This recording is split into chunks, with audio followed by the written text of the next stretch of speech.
What's going on, everybody? Welcome back to Knives of the Round Table. My name is Marco, and today we're going to be talking about Bark River knives. This video has been a long time coming. I like Bark River quite a bit, and they have such an extensive lineup of knives that I've always felt that I didn't have a complete picture of the brand. But then at one point I said, you know what, I need to, there's no way that I'm going to be able to get all of them. So I think I've got a fairly decent assortment here of the knives. So as always, in my brand overviews, we're going to be talking about what the brand does right, what the brand could do better.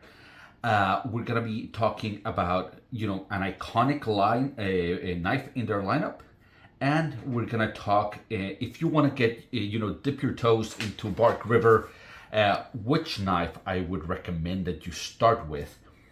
But let me give you kind of a tour of the knives that I have here, and you can get started. I wanted to leave them in their sheets. Some of these sheets are the original sheets. This is original, that's original, that's original, and that's original.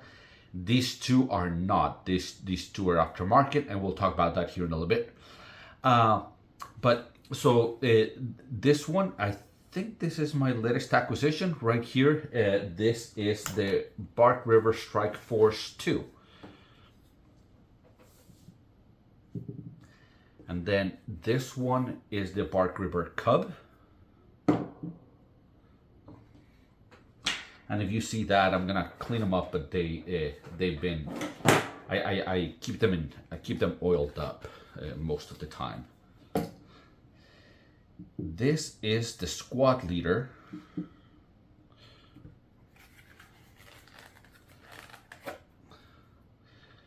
Bark River Bravo 1.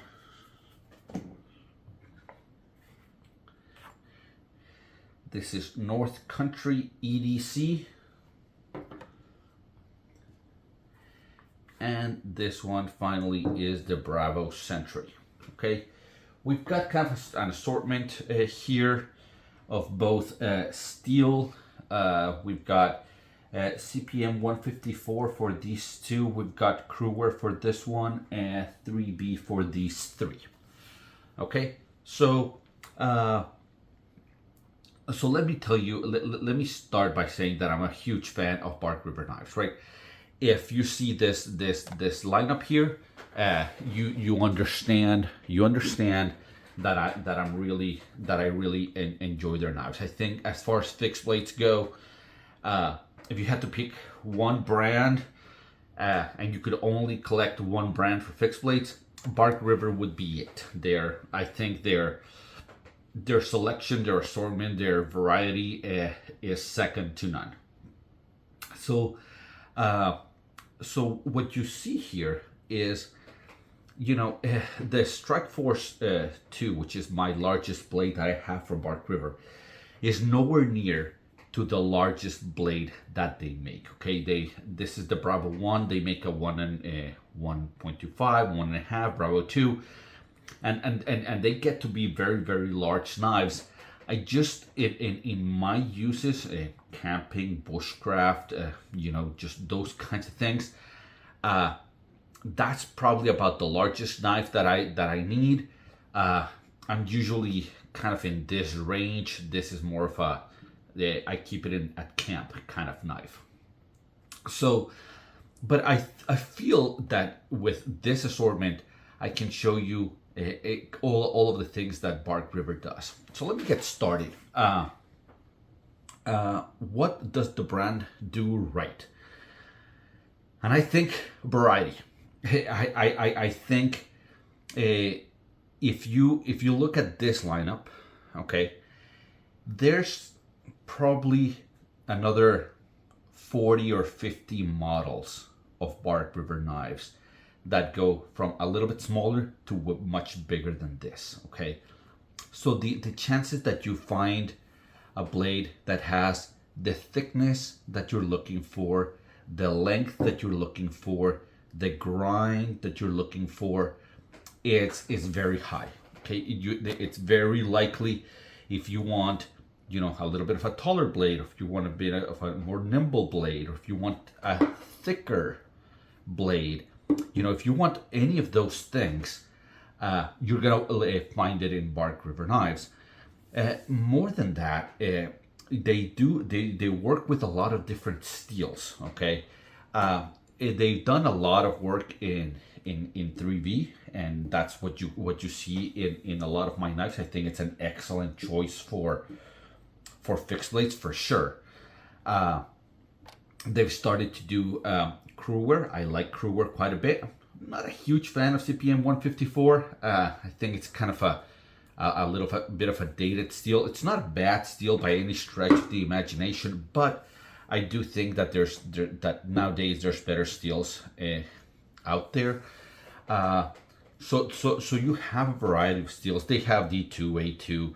They have a lot of different varieties. Okay, and then you can also see this is a green micarta. This is kind of just an acrylic that they do. This is fully synthetic for this one. And then you've got what you see here is the pine cones. What they do is this is an actual pine cone, by the way. Hopefully, I don't know if the texturing is gonna come through, but it's not completely smooth where the pine cone is. You can actually see it. Hopefully that comes across. Maybe not. I don't know. But what they do is they do a pine cone, and then they kind of do this colored epoxy resin. In this case, they used yellow one and kind of red orange thing. Over here they did black and white. I think this one they accomplished very well. The one on the Strike Force. Then you got the wood. I think this is just a maple burl. I think this is like desert ironwood. Sometimes they do liners, like you see the red ones here, like you see the orange ones here. Sometimes they do it without liners. You see it here. They do hollow pins, like you see them here and here. Sometimes they do just regular pins, like you see here. Or you can have decorative pins, like what you see over here.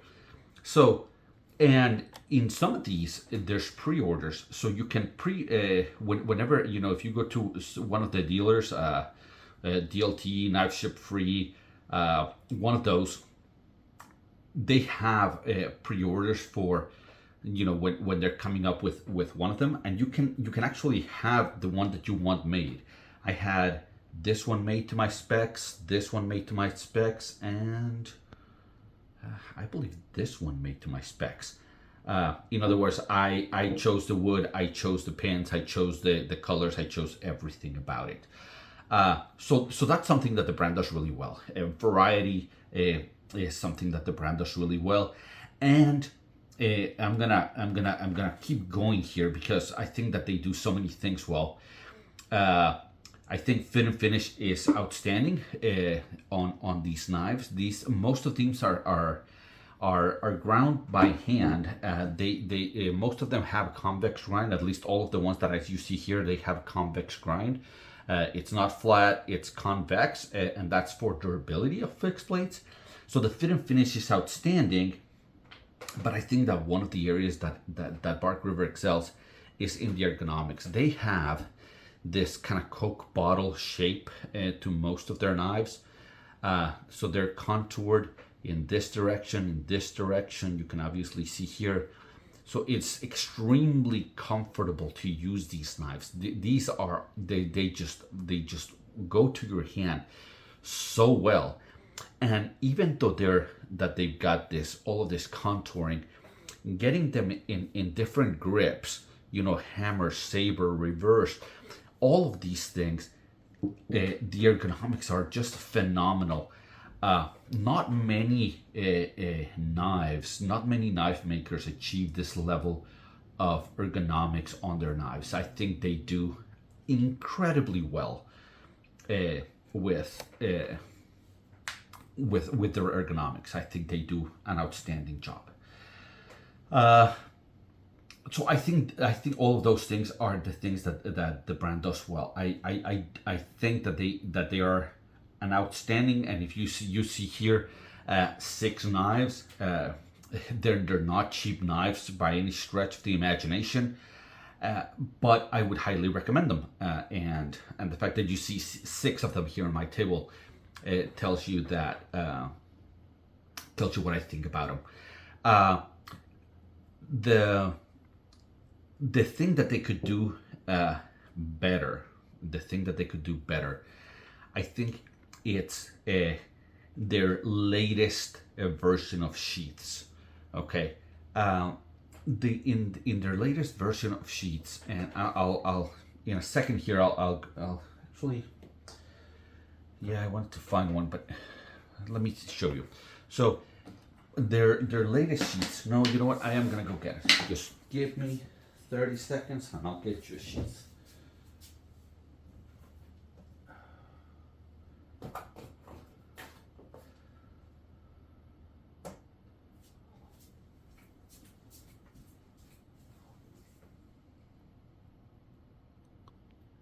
Man, sorry, it took me a little bit to find it. This, for instance, is the sheath that comes with the Bravo 1 here. And it's an okay sheath. It's well made. It's leather. You can carry it vertically. You can carry it scout. But they've gone to a place where the sheath for this one looks the same as the sheath for the scout. They've gone to this, they almost make the same sheath for all the knives. They all look like these. And I just don't think they're particularly good looking sheaths. Let me tell you what I mean. So this is the one that came with a Bravo 1. Now this is a sheath that I got from Patriot Leather, okay? And it's equally well made, but I think it's a far more attractive sheath. Hopefully, I don't know if you guys agree. I think beauty's in the eye of the beholder. It is certainly, I want to make sure that I tell you, it is certainly serviceable sheath, okay? It works very well, okay? It has okay retention. It's well made, the leather's good. But I just think that this looks more of a sheath that is made for this knife, not just kind of a generic type sheath. So I think that the brand is moving. They used to. I had a previous version of the Bravo 1, and it had a sheath, kind of a combination of these two sheaths. It had kind of like this shape, but this strap at the top. So, but they've kind of moved away from that. So I think that sheath is something that the brand, they're already doing a decent quality sheath. It's just, it kind of looks like crap in my opinion. This is just, I don't think this is particularly good looking. It doesn't have to be beautiful, but crap, if we're knife collectors, we like a certain amount of beauty, right? This is another sheet that I also got from Patriot Leather. It was the same case for my squad leader. This one I got, you can remove the loop and just do it on the belt, or you can do it as a dangler. Again, I think it's just a more attractive sheath.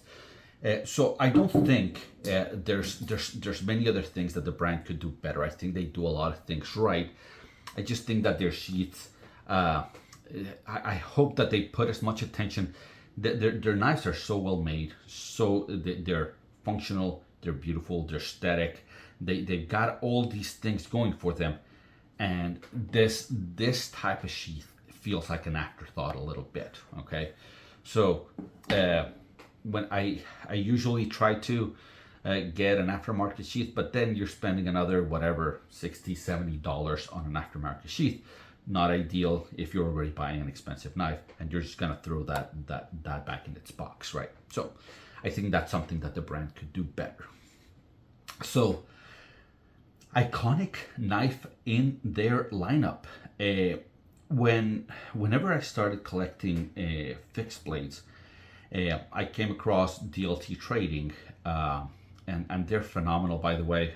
They're not associated with me in any way. I don't think they know I exist in the world.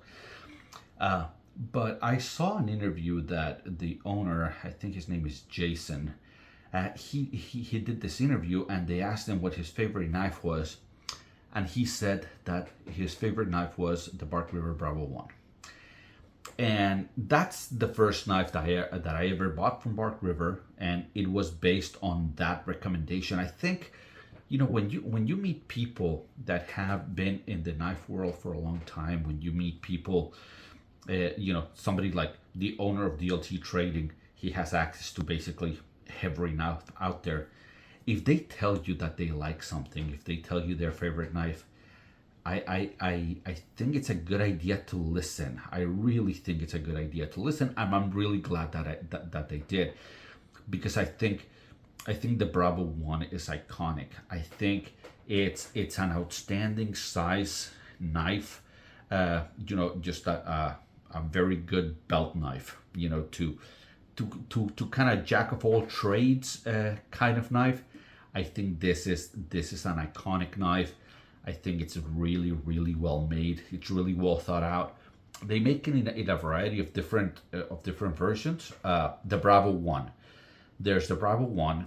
There's the rampless one, which is just without this ramp. I like the ramp because it kind of gives me this ramp to lay my finger on it.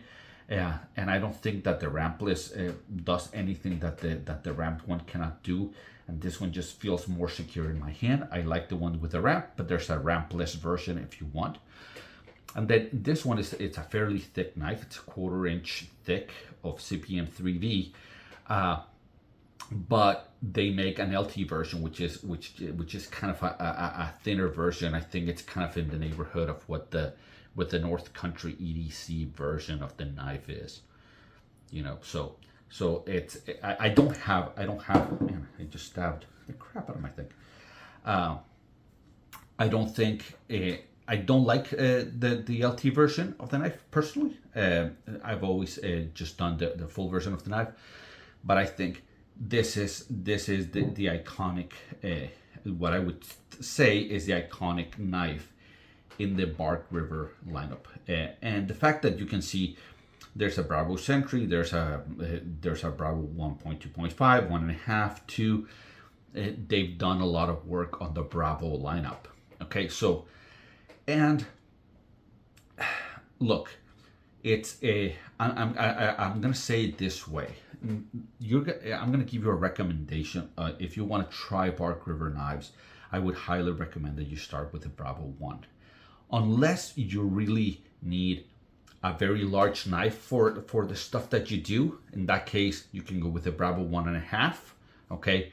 Or if this is too much blade and you want something a little bit more nimble, the North Country EDC, I think it's an outstanding blade. Again, I don't like the one CPM 154, but it's the one that was available when I was shopping for something like this. But I think you'll be very happy with the size of the Bravo 1.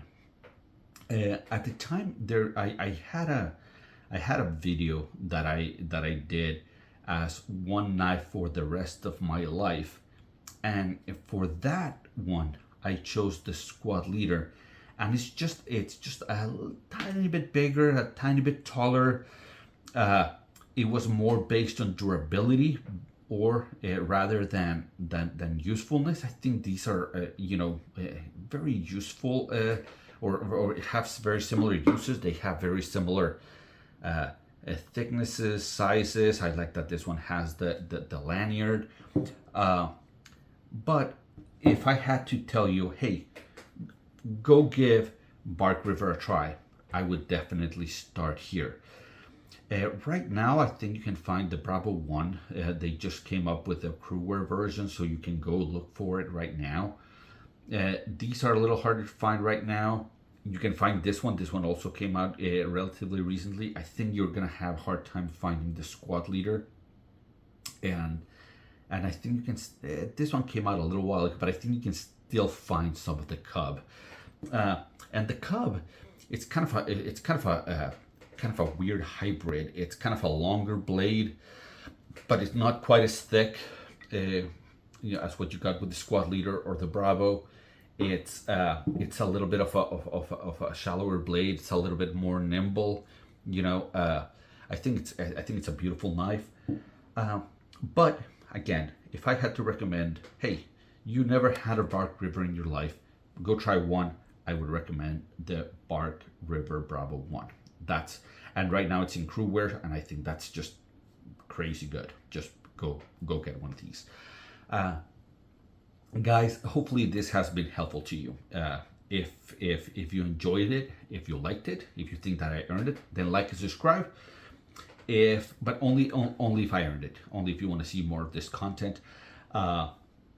I highly recommend Bark River knives. As you can clearly see, not only do I have a bunch of their knives, I have aftermarket sheets for them. This is a brand that I admire quite a bit and that I'm heavily invested in. Highly recommend them. So guys, hopefully you enjoyed it, and until I see you at the next one, take care.